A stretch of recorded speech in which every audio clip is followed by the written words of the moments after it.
교황청재단 가톨릭 사목 원조기구 고통받는 교회 돕기 ACN 한국지부는 해마다 묵주기도 성월을 맞아 100만 어린이의 묵주기도 캠페인을 펼치고 있습니다. 올해는 주한 교황대사 조반니 가스파리 대주교와 함께 묵주기도를 바쳤습니다. 2027 서울 세계청년대회가 어느덧 2년도 채 남지 않았습니다. 약 300명의 청년이 세계청년대회를 위해 재능을 기부하며 구슬땀을 흘리는 현장에 다녀왔습니다. 10월 28일은 교정의 날입니다. 교정시설에서 수용자들에게 희망을 전하는 사람들, 교정시설 봉사자들을 취재했습니다. 중장년층 자살률이 증가하는 가운데 종교계가 우려를 나타내며 자살 예방을 위해 대책 마련에 나서고 있습니다. 중년 자살 예방을 주제로 열린 4대 종단 포럼에 다녀왔습니다.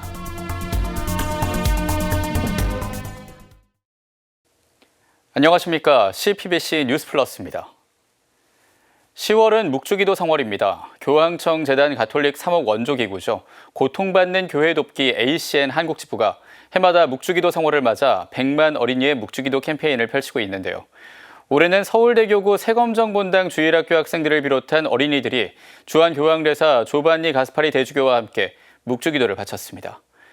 장현민 기자가 다녀왔습니다. 어린이들이 고사리 같은 손으로 묵주를 들고 기도를 바칩니다. ACN 한국지부에서 진행하는 100만 어린이 묵주기도 캠페인에 참여한 어린이들입니다. 서울대교구 세검정본당 학생들과 교구 민족화해위원회에서 돌보는 어린이 등 약 90명이 묵주기도를 위해 모인 겁니다. 어린이들은 전 세계의 평화를 위해 묵주기도 5단을 바쳤습니다. 주의 성모 마리아님, 때와 저희 죽을 때 저희 죄인을 위하여 빌어주소서. 아멘. 주한 교황대사 조반니 가스파리 대주교도 어린이들과 함께 기도를 바쳤습니다. 가스파리 대주교는 어린이들이 순수한 마음으로 기도를 바친다면 성모님께서 기도를 더욱 잘 들어주실 것이라며 다 함께 묵주기도를 바치는 의미를 설명했습니다. Remember that your prayers immediately reach the Virgin Mary's heart, and our Heavenly Mother is deeply moved by your fresh sincerity and does not hesitate to present your prayers to her Son, Jesus. 어린이들은 캠페인이 전 세계의 도움이 필요한 친구들을 생각하는 기회가 됐다고 말했습니다. 고통받는 사람들을 위해서 도와주면 좋겠다고. 모든 아이들이 다 평화롭게 기도를 할 수 있었으면 좋겠다고 기도를 했습니다. 어린이들은 앞으로도 도움이 필요한 친구들을 위해 계속 기도하겠다는 각오를 밝혔습니다. 예수님한테 항상 기도하고 기도 이렇게 봉헌하다 보면은 힘든 시간 다 지나가고 결국에는 예수님이 도와주실 테니까 항상 화이팅해. 우리도 너희랑 위해서 항상 기도할게. 100만 어린이 묵주기도는 전 세계 어린이들이 함께 평화의 복을 지향으로 기도를 바치는 캠페인입니다. 2005년 베네수엘라 어린이들의 묵주기도 모임에서 출발했고 올해 20주년을 맞았습니다. ACN 한국지부는 2020년 첫 캠페인을 시작한 후 해마다 기도 모임을 개최하고 있습니다. CPBC 장현민입니다. 2027 서울 세계청년대회가 어느덧 2년도 채 남지 않았습니다. 전 세계 청년들이 함께하는 큰 행사다 보니 준비해야 할 일이 많은데요. 약 300명의 청년이 세계청년대회를 위해 재능을 기부하며 구슬땀을 흘리고 있습니다. 김혜영 기자가 센터 봉사자들을 만나봤습니다. 지난 주말 2027 서울 WYD 지역조직위원회가 주관한 나무 심기 프로젝트 현장. 전략팀 산하 나무 심기 운동팀 봉사자들이 참가자들이 입을 조끼를 정리하느라 분주합니다. 행사를 알리는 보드를 세팅하고 참가자들이 마실 물을 운반하고 사전 행사를 진행하는 것도 모두 봉사자들의 몫입니다. 너무 나무만 심으면 재미가 없을 것 같아서 사전 행사를 좀 준비해 보았고요. 그래서 좀 더 바빠진 것 같습니다.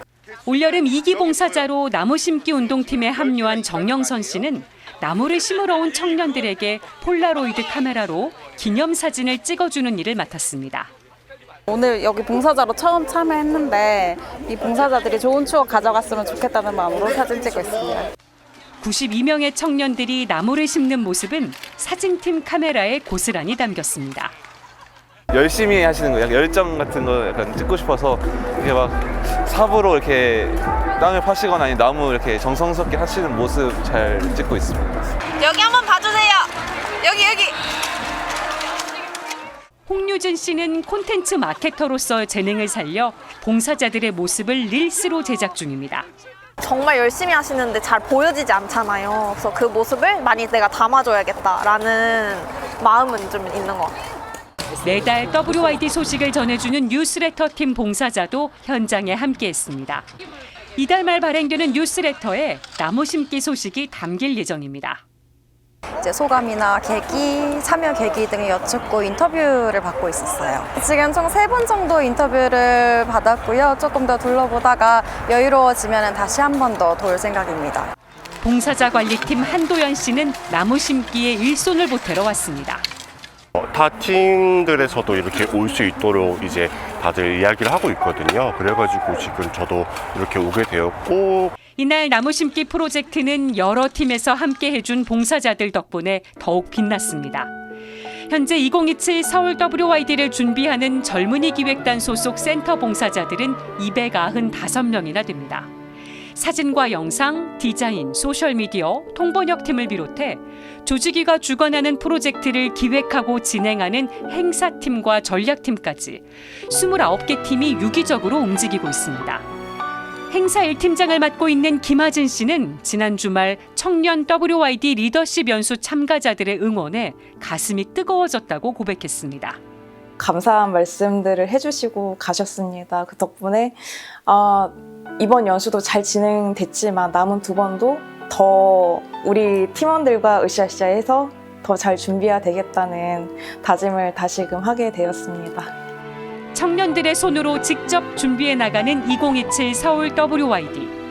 학교나 회사에 다니면서 봉사를 병행하는 것이 쉽지만은 않지만 그래도 WYD 준비에 주춧돌을 놓고 있다는 기쁨이 큽니다.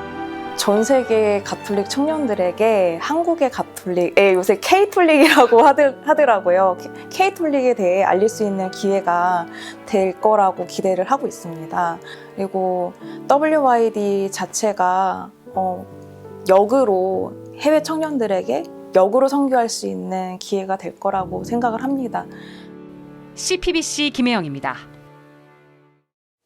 전 세계 청년들이 함께하는 가톨릭 신앙 축제인 2027 서울 세계 청년대회. 이전 대회 참가자들이 가장 따뜻한 기억으로 꼽은 건 바로 홈스테이였습니다. 청년들을 집으로 초대해서 사랑을 전하려는 이들의 목소리를 송창환 기자가 전해드립니다. 2013년 열린 포르투갈 리스본 세계 청년대회에서 홈스테이는 참가자들에게 평생 잊지 못할 추억으로 남았습니다.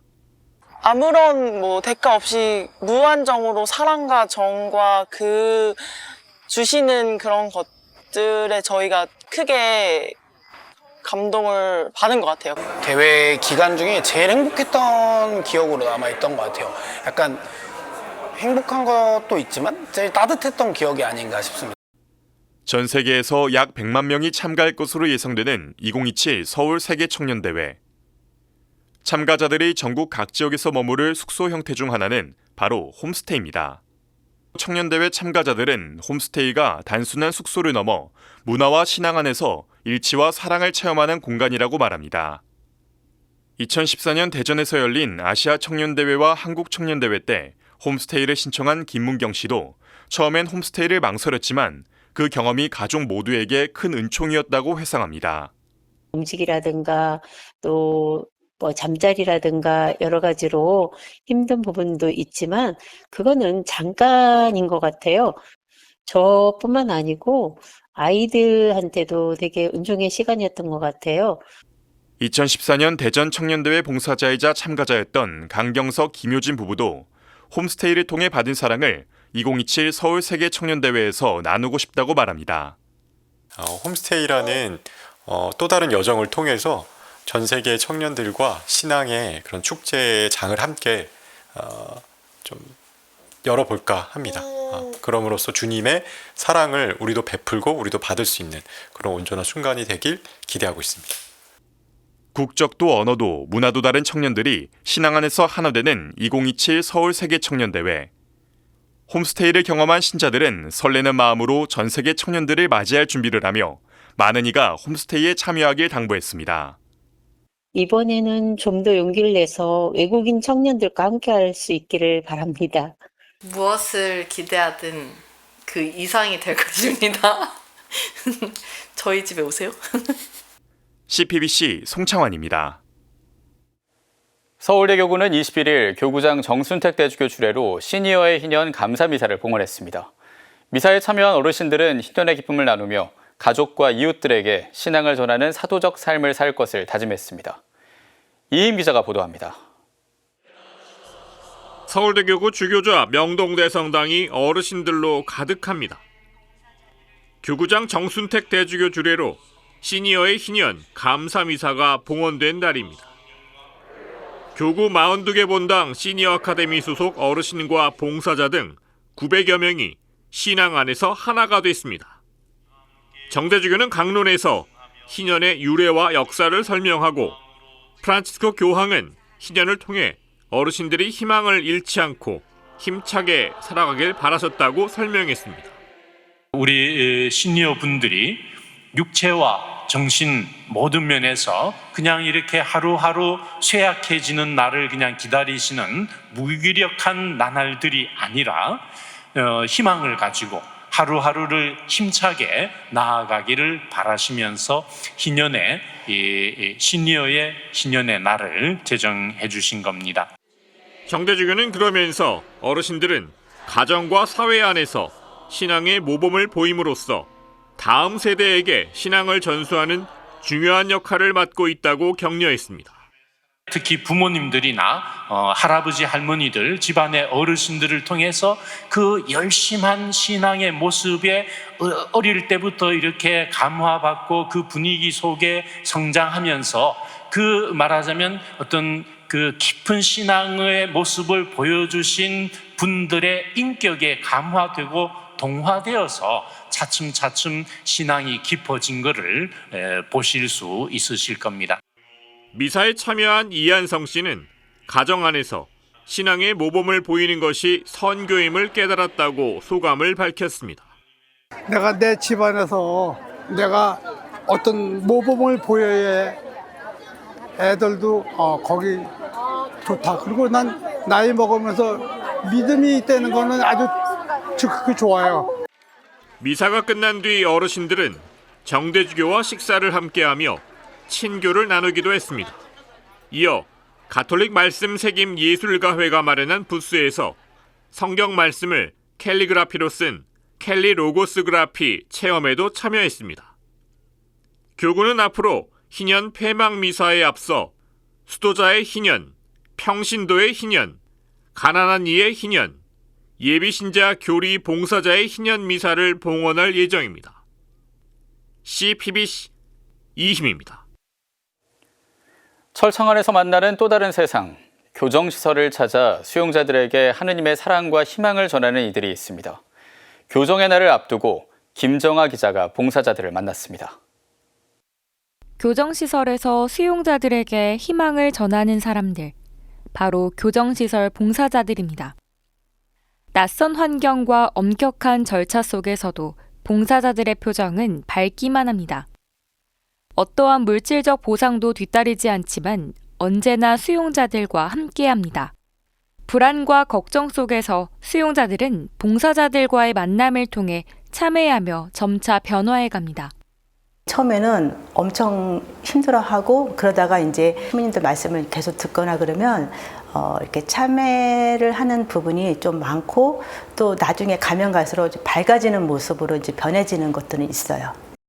봉사자 이난실 씨는 봉사했던 17년의 세월을 돌아보면 나를 돌아보는 시간이었다면서도 하느님 앞에서는 우리도 죄인이라고 말했습니다.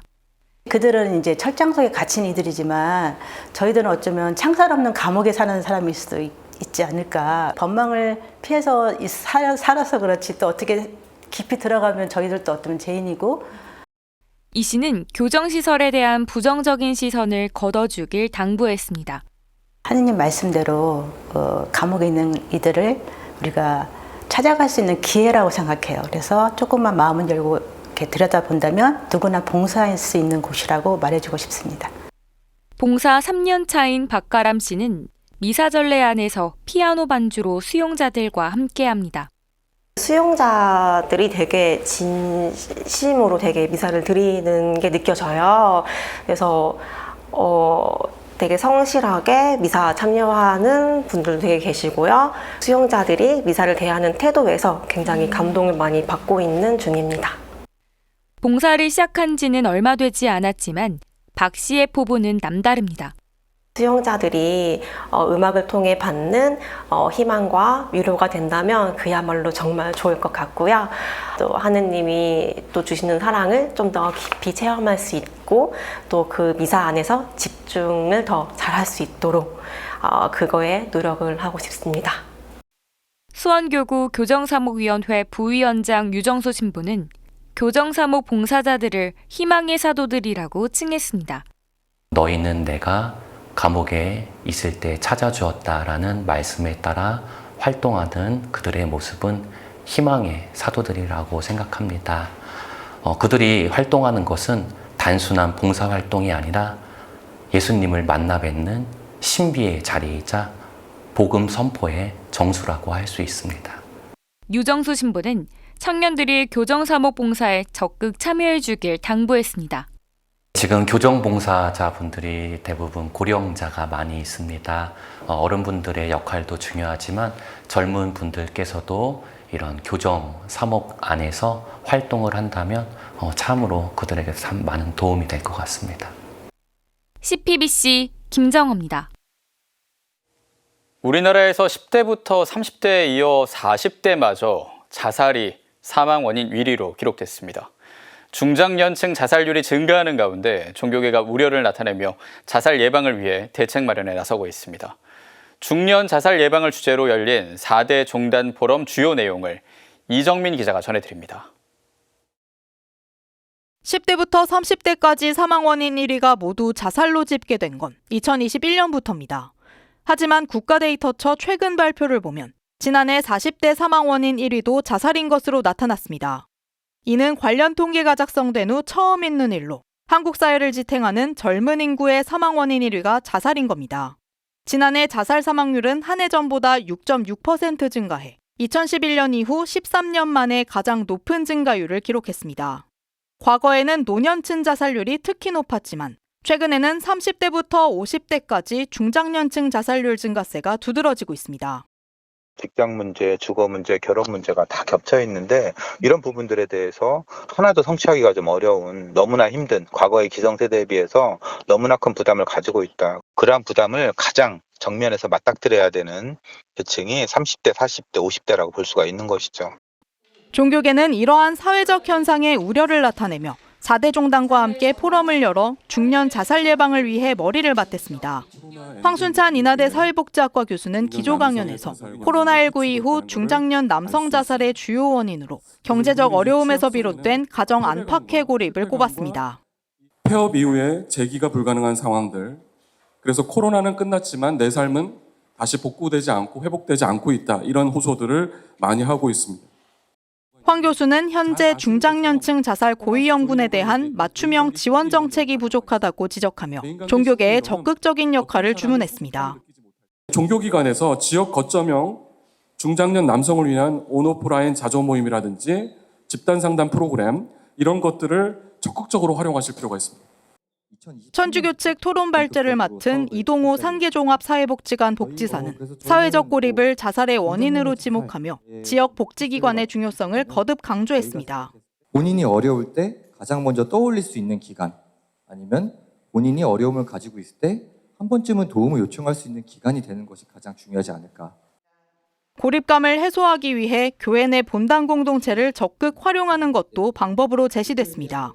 본당에서 신자분들끼리 서로의 안부를 챙기고 서로의 어려움을 챙기고 또 따뜻하게 위로의 말을 건네고 서로 연결감, 사랑으로 연결감을 갖는 게 굉장히 중요한 것 같고요. CPBC 이정민입니다. 4대 종단 주최 포럼에서 천주교 측 발표자로 참여하신 분입니다. 서울가톨릭사회복지회 상계종합사회복지관 이동호 안드레아 사회복지사님 스튜디오로 모셨습니다. 안녕하십니까? 네, 안녕하십니까? 네. 복지사님이 지금 현장에 계시면서 아마 이 중년의 이 자살 사례를 많이 보셨을 듯한데요. 실제로 이 중년의 자살 문제 또 고독 문제가 얼마나 심각한가요? 대한민국은 OECD 국가 중에서 사회적 고립감이 두 번째로 높은 나라로 나타나고 있습니다. 예. 특히나 그 안에서 중장년의 고립은 좀 세분화해서 나눠봤을 때 OECD 국가 중에서 가장 많은 수치를 나타내고 있습니다. 저희가 뭐 고독사나 자살에 대한 통계치를 봤을 때 절반 이상이 거의 다 중년 남성임을 확인할 수가 있었습니다. 예. 이처럼 좀 중년 남성이 사회적 고립에 조금 더 취약한 모습을 보이고 있는데요. 예. 아마 요거를 보시는 분들도 많이 뉴스로 접하셨을 것 같습니다. 하지만 제가 생각하기에 자살은 순식간에 일어나는 일은 아니라고 생각을 합니다. 자살 이전에는 우울감도 있을 거고 사회적 고립이 있다고 생각을 하고 있습니다. 예. 실제로 저희가 만나는 참여자분들도 경제적인 어려움보다는 저는 뭐 얘기할 사람이 없다, 누군가 마음 터놓을 곳이 없다라는 답변을 실제로도 많이 해주십니다. 자살이란 것은 마지막 신호이자 결과라고 생각이 듭니다. 예. 그래서 이제 더 이상 저희 복지 현장도 자살에 포커스를 맞추는 것이 아니라 자살의 이전 단계, 그러니까 사회적 고립부터 예방에 들어가야 된다고 생각을 하고 있고, 저희 상계종합사회복지관은 사회적 고립가구 지원사업 연구를 통해서 그 예방책 역할을 진행하고 있습니다. 예, 예방이 중요하다라는 네, 맞습니다. 말씀. 기억에 남는 사례가 있으십니까? 최근에 있었던 한 중년 남성분의 사례가 생각이 납니다. 예. 그 참여자분이 저희 복지관에 전화 와서 선생님 마지막으로 연락드려요. 목소리 들으려고 연락을 했어요. 이렇게 전화가 오셨습니다.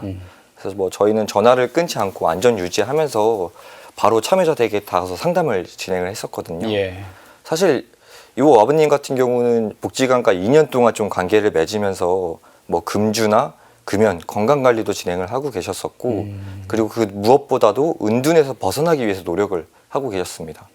근데 병원에서 급작스럽게 심혈관 질환 수술을 받아야 된다고 하길래 내가 이렇게 열심히 다시 살아보려고 노력을 해도 내 마음대로 안 되는구나 라고 생각하고 낙담을 좀 가지고 계셨고, 긴 기간 얘기를 나눴을 때 좀 안정을 취하시고 마지막에는 이 말을 하시더라고요.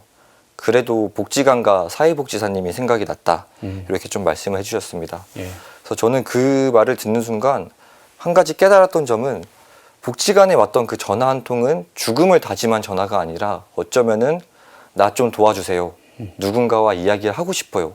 이런 신호가 아니었을까 생각을 하고 있습니다. 네. 이처럼 저희의 역할은 누군가의 자살을 막거나 아니면은 누군가를 구원을 하거나 이런 식의 거창한 역할이 아니라 정말 어려울 때 얘기 한번 할 수 있는 기간, 떠오를 수 있는 사람, 이 역할이 가장 중요하다고 생각하고 있습니다. 더는 고립되시지 않도록 연결을 하는 그런 역할을 네, 맞습니다. 지금 해주시는 거죠. 네. 이 장기화되면 그게 결국 자살로 이어진다라는 말씀 해주셨지만 그래도 이 중년 자살의 가장 큰 원인이라고 한 번 더 생각하고 짚어주시면 어떤 게 있을까요? 사실 실직이나 경제적 어려움이나 건강 문제 등 여러 요인이 있을 거라고 생각을 하고 있습니다. 예. 하지만 그 무엇보다도 그 근본에는 관계 단절, 즉 사회적 고립이 있다고 생각을 하고 있습니다. 여기서 말하는 사회적 고립이란 정말 이 관계 속에서 도움을 주고받을 수 있는 관계가 끊어진 상태를 얘기를 하고 있습니다. 저희가 대부분 만나는 중장년 남성들은 뭐 사별이나 이혼이나 좀 파산 이런 식으로 생애 사건을 좀 걸친 다음에 사회적 관계가 급속하게 끊어지는 경우가 많습니다. 예. 관계 단절은 단순한 고독이 아니라 삶의 동력을 아예 잃게 만드는 고립이라고 생각을 하고 있습니다. 그래서 저희는 자살의 원인과 좀 자살의 원인을 해결하기 위해서는 관계 회복이나 사회적 연결망이 재구축이 돼야 된다라고 생각을 하고 있습니다. 예.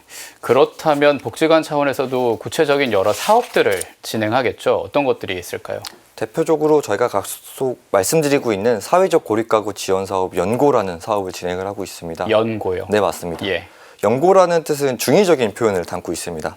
첫 번째는 상처에 바르는 연고도 있고 아니면 저희가 연고지 얘기할 때 관계를 뜻한 뜻도 가지고 있습니다. 예. 이처럼 관계가 단절된 분들의 다친 마음에 저희 복지관이 연고를 발라드리고 관계가 끊어진 이분들의 저희 복지관이 그분들의 연고지가 되어주겠다라는 이렇게 의미를 가지고 있습니다. 예. 저희 연고 사업은 단순한 일회성 지원으로 끝나는 것이 아니라 지역사회 내에서 통합적으로 지속 가능하게 돌봄이 이어지도록 하는 목표를 가지고 있습니다. 실제적으로 주민센터나 유관기관, 그리고 지역 상점 등 다양한 주체들이 참여해서 지역사회 내에서 촘촘하게 관계망을 유지를 하고 있습니다. 그리고 좀 현실적으로 참여자분들한테 지원도 이루어지고 있는데요. 미납댐 건강보험료 체납금을 저희가 지원을 해서 본인이 건강관리를 통해서 본인이 몸을 놓치지 않도록 그렇게 지원도 하고 있고, 뭐 정신과 질환이라든지 아니면 정신건강적인 문제에서 의료비를 지원을 한다든지 이런 식으로 사회로 다시 나가기 위한 기반을 마련해드리도록 지원을 하고 계십니다. 또 덧붙여서 지역 상점과 좀 연계를 해서 뭐 저희가 복지관 쿠폰을 하나 마련해드려서 본인이 직접 나와봐서 물건을 살 수 있는 기회를 마련해서 하나의 외출의 건덕지를 하나 더 만드는 약간 이런 형식도 진행을 하고 있습니다. 한번 나올 수 있는 계기를. 네, 맞습니다. 계기를 주시는군요. 만들고 있습니다. 예. 이 모든 과정은 복지관이 일방적으로 주도하는 부분은 아니고요. 저희가 참여자와 함께 목표를 세우고 사회로 나가기 위해서 정말 뭐 그냥 단순히 경제적으로 어려워서 지원한 것이 아니라 사회로 나가기 위한 지원을 하고 있다라고 생각을 해주시면 될 것 같습니다. 예. 그리고 마지막으로 이런 부분도 제일 좋지만 가장 중요한 거는 그 무엇보다 복지관과 연결돼 있다는 게 가장 중요하다고 생각을 하고 있습니다. 자신의 어려움을 한 번이라도 얘기할 수 있는 사람이 있다는 게 정말 작은 연결이 큰 힘을 발휘하고 있잖아요. 예. 저희 상계종합사회복지관은 그런 역할을 하기 위해서 열심히 노력하고 있습니다. 필요한 자원도 있을 거고 또 정책도 필요할 것 같은데 그 말씀과 함께 이제 마무리를 해주시죠. 네. 복지관에서 중장년의 고립과 자살 문제를 해결하기엔 분명한 한계점이 있을 겁니다. 하지만 저희 상계종합사회복지관은 뭐 윤관기관과 민간기관이 협약인 사회적 고립가구 통합지원 네트워크도 운영하고 있고, 말씀드린 대로 지역사회에 대해 다양한 주체들과 운영을 하고 있습니다. 예. 하지만 이 과정에서 가장 중요한 건 지역 주민의 관심이라고 생각을 하는데, 사실 복지관과 주민센터에서 이런 사업을 하고 있더라도 지역 주민이 알지 못하면은 고립가구한테 닿기까지가 정말 어렵거든요. 그렇기 때문에 저희가 뭐 등산로 캠페인이나 아니면 뭐 미용실 캠페인 등 지역 밀착형으로 직접 나가서 홍보도 하긴 했지만 그 무엇보다도 지역 주민의 관심이 가장 필요하지 않을까 생각을 하고 있습니다. 그리고 추가적으로 민간기관이다 보니까 정보 접근의 한계점도 있고 여러모로 어려운 점이 있기 때문에 공공기관과 긴밀한 협력이 가장 필요하다고 생각을 하고 있거든요. 예. 지금 서울시에서도 외로움 없는 서울 시책 사업을 진행하는 만큼 앞으로 좀 보다 긴밀한 협력이 필요할 것 같고, 저희 복지관 같은 경우는 지역 사회 안에 있다 보니까 고립가구를 가장 먼저 만나는 기관이거든요. 그러니까 저는 이런 현장적인 이야기가 보다 정책이나 시책에 반영돼서 적극적으로 운영되지 않을까라고 생각을 하고 있습니다. 예. 오늘 소개해 주신 사업 이름인 연고, 연결감을 갖고 더는 고립되지 않도록 우리가 더 많은 관심을 가져야겠습니다. 서울 가톨릭 사회복지회 상계종합사회복지관의 이동호 안드레아 사회복지사님과 함께했습니다. 고맙습니다. 네, 감사합니다.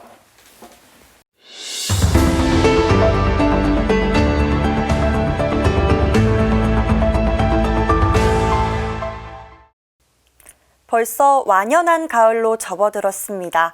붉게 물든 단풍과 함께 깊은 가을의 정취를 선사하는 전국 성지 소개해드립니다. 먼저 서울대교구입니다. 한국 교회 최초로 미사가 봉헌된 곳으로도 잘 알려져 있죠. 바로 가회동 성당입니다. 가회동 성당은 비신자들에게도 단풍길 산책로로 유명한데요. 경복궁부터 시작해 삼청동, 북촌 한옥마을을 거쳐 고즈넉한 분위기의 가회동 성당까지 갈 수 있습니다. 성지순례 코스로는 가회동 성당에서 광화문 10옥터, 형조터를 지나 중림동 약현성당까지 교황청이 공식 지정한 서울 순례길입니다. 생명의 길로도 불리는 이 길을 걸으면서 많은 순교자가 신앙을 증거한 주요 성지들을 둘러볼 수 있습니다. 높고 푸른 가을 하늘을 가르는 연들을 보면서 성지 순례를 할 수도 있습니다. 경기도 수원 화성터에 연 날리기 하는 분 많으시죠? 수원교구 수원 화성 순교 성지가 바로 그 인근에 있습니다. 이곳은 81위 순교자와 수많은 무명 순교자를 현양하는 성지입니다. 박해가 시작되자 수원과 근교에서 체포된 신자들은 수원 화성으로 압송돼 고문과 처형을 당했는데요. 아픈 역사와 대비되는 성지의 아름다운 조경과 아담하고 소박한 북수동 성당의 조화가 일품입니다. 한국인 최초의 사제 성 김대건 신부의 여정을 마주하는 미린의 성지도 빼놓을 수 없죠. 산 중턱에 자리하고 있다 보니 성지를 둘러싼 단풍이 운치를 더해줍니다. 원주교구 배론성지는 연관 검색어가 단풍일 정도로 가을 명소로 알려져 있습니다. 입구에서부터 노랗게 물든 은행나무들이 장관인데요. 조선 후기 천주교 박해에 불을 지핀 황사영 백서 사건의 주인공, 황사영이 신유 박해를 피해 머물며 중국 북경 교구장에게 편지를 쓴 토구를 만나볼 수 있습니다. 또한 조선 방방곡곡을 걸으며 선교했던 땀의 순교자, 가경자 최양업 신부의 묘도 이곳에 자리하고 있습니다. 이 외에도 드넓게 펼쳐진 억새와 함께 즐길 수 있는 대구대교구 한티순교성지, 이야기와 함께 걷는 부산교구의 부산순례길, 배부른 가을 말들을 볼 수 있는 제주교구의 성이시돌 목장까지 전국 곳곳에 성지가 자리하고 있습니다. 성숙을 의미하는 가을, 우리 모두가 전국 성지를 순례하며 더욱 성숙한 신앙인으로 거듭나기를 기대해봅니다. 오늘 함께하는 교회는 가을에 갈 만한 성지 소개였습니다.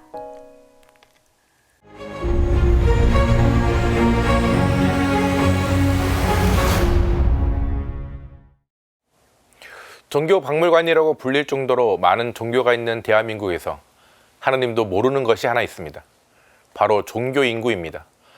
보통 각 종교 교단에서는 자신들의 교단에 몇 명의 신자들이 신앙생활을 하고 있는지를 파악해 발표하는데 이것이 고무줄 숫자입니다. 종교 인구는 각 교단의 명예와 관련된 민감한 부분이라 모든 교단이 우리 종교를 믿는 이들이 많다고 주장만 하지 그 실체가 명확하지 않습니다. 교단별로 발표하는 종교 인구가 얼마나 고무줄 숫자인지는 2018년 문화체육관광부에서 발간한 한국의 종교 현황이라는 보고서에 드러나 있습니다. 보고서를 보면 우리나라의 모든 교단에서 발표한 신자 수를 합쳐보니 약 5,600만 명이었습니다. 그런데 당시 우리나라 전체 총 인구가 5,100만 명입니다. 우리나라 인구 모두가 종교 활동을 한다고 가정해도 전체 인구수보다 교단 발표 신자 수가 약 400만 명이 더 많은 겁니다. 참고로 우리나라에서 인구가 두 번째로 많다는 부산광역시 인구가 324만 명입니다. 2개 이상의 종교에서 중복돼 활동하거나 개종한 이들을 고려해도 각 교단의 통계가 허수로 가득하다는 말입니다. 그렇다 보니 신뢰성이 높은 정부 조사 발표에 각 종교의 교단은 깊은 관심을 가집니다. 과거 통계청이었던 국가 데이터처에서 조사해 발표하는 인구주택 총조사는 종교 인구에 관한 엑스레이 사진입니다. 선거 때면 정치인들이 교단의 주요 종교인을 예방하는 모습에서도 알 수 있듯이 인구주택 총조사에서 파악한 신자 수는 정부의 종교정책 수립과 예산 배정의 근거 자료로도 쓰이기에 각 교단은 더욱 예민합니다. 2025년 올해 인구주택 총조사가 11월 18일까지 진행됩니다. 센서스 100년을 맞이하는 이번 조사에서는 변하는 시대상을 반영해 새롭게 추가된 조사가 있습니다. 결혼과 동거의 인식 변화에 따라 결혼할 마음이 있는지와 혼인하지 않고 함께 사는 동거 여부를 파악합니다. 또한 다문화 가족과 국내 거주 외국인에게는 가정에서 사용하는 언어와 한국어 실력을, 고령화 추세에 따라 집에서 대가 없이 집안 어르신을 돌보는 가족이나 친인척이 있는지를 파악하는 항목 등이 새롭게 추가됐습니다. 무엇보다 이번 조사에서는 10년마다 하는 종교 인구를 파악합니다. 각 교단은 모든 역량을 모아 신자들에게 조사 참여를 독려하고 있습니다. 홍보 책자를 만들어 신자들을 교육하고 카드 뉴스를 만들어 홍보에 열을 올리고 있습니다. 종교인 여부도 넓게 해석해 어떤 교단사는 정기적으로 종교 집회에 참석하지 않거나 아직 특정 교단에 속해 있지 않아도 괜찮다고 합니다. 종교시설을 방문해 마음이 편해졌거나 종교의 호감을 느끼기만 해도 종교인이라고 말합니다. 그래서 이번 인구주택 총조사에서 당신의 종교가 무엇이냐 물으면 마음 가는 종교를 선택하라고 권유하고 있습니다. 오늘 사진 눈 제목은 당신의 종교는 무엇입니까? 입니다. 2025년 인구주택 총조사에 많은 이들이 참여해 나라의 미래 설계에 바른 답을 주길 바라며 오늘도 평화를 빕니다. 도움이 필요합니다 라고 말할 줄 아는 것보다 더 인간적이고 거룩한 일은 없습니다.